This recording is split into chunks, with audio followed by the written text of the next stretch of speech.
This month, we're looking at TV shows celebrating the time-honored trope of the Halloween episode. So I'm picking out some of my favorite Halloween episodes by decade. Last time I talked about the 60s with the Addams Family Halloween, and this time it's the 70s. Well, in the 70s, the first big one that comes to mind is Halloween is Grinch Night, which has some really trippy and surreal animation, but that's a one-off TV special, not an episode of an ongoing show. The Muppets had a couple spooky episodes. One had Vincent Price as the guest and had a sketch involving a castle in the style of a classic horror film, but that episode aired in January in the US, March in the UK. There was another episode with Alice Cooper. This one aired in October in the US, but November in the UK. Despite those details regarding the dates, it's quite perfect. There's a Brady Bunch episode called Fright Night where the boys and girls play pranks on each other, one involving a ghost made from a white sheet. I always loved that one. It aired close to Halloween, but doesn't actually make mention of it. The 70s was the decade of Scooby-Doo, having started at the end of '69. It's a spooky show by default, but there was an episode of the Scooby-Doo Dynamite Hour called The Headless Horseman of Halloween. It aired in October and involves a Halloween party, a foggy night, and of course, the Headless Horseman of the classic Washington Irving story. So I had a lot of fun rewatching all this 70s stuff, and I gave it careful consideration to what I think best sums up Halloween, and I think I'm gonna have to go with Happy Days. You gotta love it. Once that jukebox starts up and the theme song starts playing, it puts you in good spirits. For anyone who might not be familiar, it's just another one of those sitcoms. But this one's kind of special because it takes place in the 50s and early 60s, so it invokes a lot of nostalgia. Not that I lived back then, but regardless, it brings you back to a simpler time and centers around the friendships and misadventures of teens and young adults. It has that coming-of-age vibe. The central focus is the Cunningham family, mainly Richie, played by a young Ron Howard, and his little sister Joni, played by Erin Moran. Together, they deal with the challenges of growing up and the challenges of their parents adapting to the evolving cultural norms. The show is very lighthearted, wholesome, and overall has a feel-good quality. The Halloween episode, titled Haunted, was in Season 2 and aired on October 29, 1974. Visually, it reads Halloween all over. Every wall is decked out with pumpkins, ghosts, skeletons. It even has those classic Beastal die cuts, the most common Halloween decorations around. And it's really amazing how those classic pieces of cardboard have transcended so many generations. I had those in the 80s and 90s, so it's very relatable whenever you see those in a sitcom. So at the local hangout, Arnold's Cafe, Richie's buddy Ralph is pitching this idea to have the best Halloween party ever. You can just sense the feeling of ambition. That was me in the 90s, always trying to think of what to do next, to always one-up yourself, to do something better, and holding this idealized version of what the holiday means to you. Well, Ralph's plan is to have the party at this old abandoned house. Forget the logistics of electricity and whatnot, it's just a great plot device. No Halloween episode is complete without the element of fright, because of course this house is rumored to be haunted. Now, all of them are hesitant to certain degrees, but the motivating factor is they want to get chicks. So the idea is that if the girls are scared, that'll bring them closer to the guys for comfort. It's an old-fashioned idea, but that's just the plot, and for a group of teenagers, it sounds like a plan. So Richie and Joni go to check it out, and it's perfect. Spooky, but without going too far. Just an old house, shrouded in trees. It looks like every old facade from the Munsters house to the Psycho house. Exactly what it needs to be. So when they walk inside and explore the interior, it actually has some legitimate suspense. Richie thinks he sees something, and there's a pretty good shock chord, almost John Carpenter sounding, and he runs out. Joni is unfazed, but Richie is so scared he hops in the passenger seat, and Joni, who's too young to have a license, is like, "Am I driving?" So back at Arnold's, the parking lot is total chaos. I mean, things are thrown and even a glass door is shattered, but there's no mention of it or any consequences whatsoever. Inside, Richie talks to his buddy, Arthur Fonzarelli, known exclusively as Fonzie or the Fonz. He's played by Henry Winkler and is the most iconic character on the show. He's the older of the group, at least old enough to buy beer in Wisconsin where the show takes place. He's the traditional badass and maybe the first of his kind.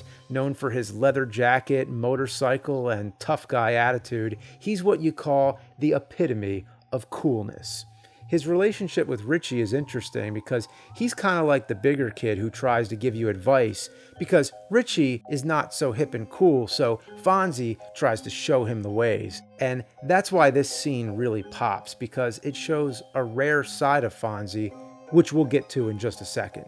So Richie is scared of going through with the whole haunted house plan, so he brings it up to Fonzie, only vaguely, and Fonzie tells him he needs to face his fears. Richie accepts the advice, but then when he mentions the haunted house, Fonzie freaks out. He quickly recovers from it, going back to tough guy, but it offers a glimpse into his true self that you almost never see, and something they didn't really explore much because deep down inside, I like to think Fonzie is not actually as confident as he seems. In fact, there's a two-parter episode called The Fearless Fonzarelli where he gets hurt in a motorcycle stunt, so he's laying low in his pajamas, and when a bunch of girls come in, he gets all embarrassed. So I wish they explored that more in this episode. Fonzie's one little freak out here doesn't really amount to much, but it at least shows a vulnerable side to Fonzie in the presence of the possible supernatural. In the next scene, Richie is watching a horror movie in the living room and Joni scares him with some monster gloves. It's another essential part to Halloween episodes, a character getting scared over a movie and someone playing pranks, usually a sibling or a friend. It's classic. Next, they're getting dressed up for Halloween. There's a witch, a ghost with a jack-o'-lantern head, and Richie as a skeleton. Once again, classic. Things really get going when Richie arrives at the haunted house with his date. They walk in looking for the party, but everything's dark and quiet. Some decorations pop out at them just like a funhouse. Then Ralph emerges from a coffin and welcomes them to the party. And just like that, the double doors open to a ballroom full of people celebrating. That is awesome. That is pure Halloween fun right there. I once did something like that in one of my old apartments. My roommates and I made a haunted house leading through the hall, so before you got to the party, you had to walk through cobwebs, spiders, bats, monster costumes that have been stuffed with newspaper, and of course fog machines, black lights, and strobe lights. We did it all. So having that element of party, but also scary fun, that's what this episode reminds me of. In fact, many of my favorite Halloween episodes depict a party going on, so this delivers. Guess what they do next? Bobbing for apples. Man, I never understood that one. Neither does Fonzie, apparently. He just grabs the apple and eats it, and nobody else has any authority to tell him otherwise. Fonzie once again gives Richie his advice to just relax and be cool, and it seems to be working. So everybody's enjoying the party when the lights go out. But it was only Ralph messing with them, and Richie calls him out. So now Richie's too cool, too brave. So now Ralph and Potts try to plan something to scare Richie. So they have him open a closet to find a headless dummy, and it's a pretty well done jump scare considering it's just a sitcom. The scare gets him pretty good, but next thing, there's another headless body, this time walking down the stairs. This one, nobody can account for. They all get fully creeped out, and it is the creepiest standout moment in the show. But once again, it turns out to be fake, this time staged by the gang leader Bag and the demons, which they're called. The scene ends on a funny note, with Richie pouring a drink on his head. There's only one little scene left where the family is sorting through their candy they got from trick-or-treating. Candy corn is mentioned. That's some nostalgia right there. Gotta love me some candy corn. The parents are very cautious about any candy that's not been wrapped, which of course plays into the old concept we've all heard from our parents to be careful with any candy you got from strangers. While it's still good advice, it plays into some nostalgia, just remembering those times when You just had to watch out for that candy. Then we end with a dad joke. If you take the inside out of a hot dog, what have you got left? A Halloweenie. I mean, hey, you gotta end a sitcom with a bad joke. So, what makes this a good Halloween episode? Well, I think it checks all the boxes. You got the decorations, the haunted house, the party, the trick-or-treating, and it has really great visuals. The sound and lighting in the haunted house is some of the best I've seen from a 70s sitcom. But best of all, it has that element of fear. None of these shows ever seem to have anything supernatural happen, but they give us that possibility, and everybody's fears are tested. Even Fonzie, who only shows that one little moment of fear, is the voice, the one telling you to face your fears. You can almost hear Fonzie's voice, if you like, next time you go into a haunted house when you're trying to show your friends how brave you are. The thing is, nowadays, we just know everything is fake. I don't think we get scared as easily. Maybe we've grown past it the way Richie does during the party.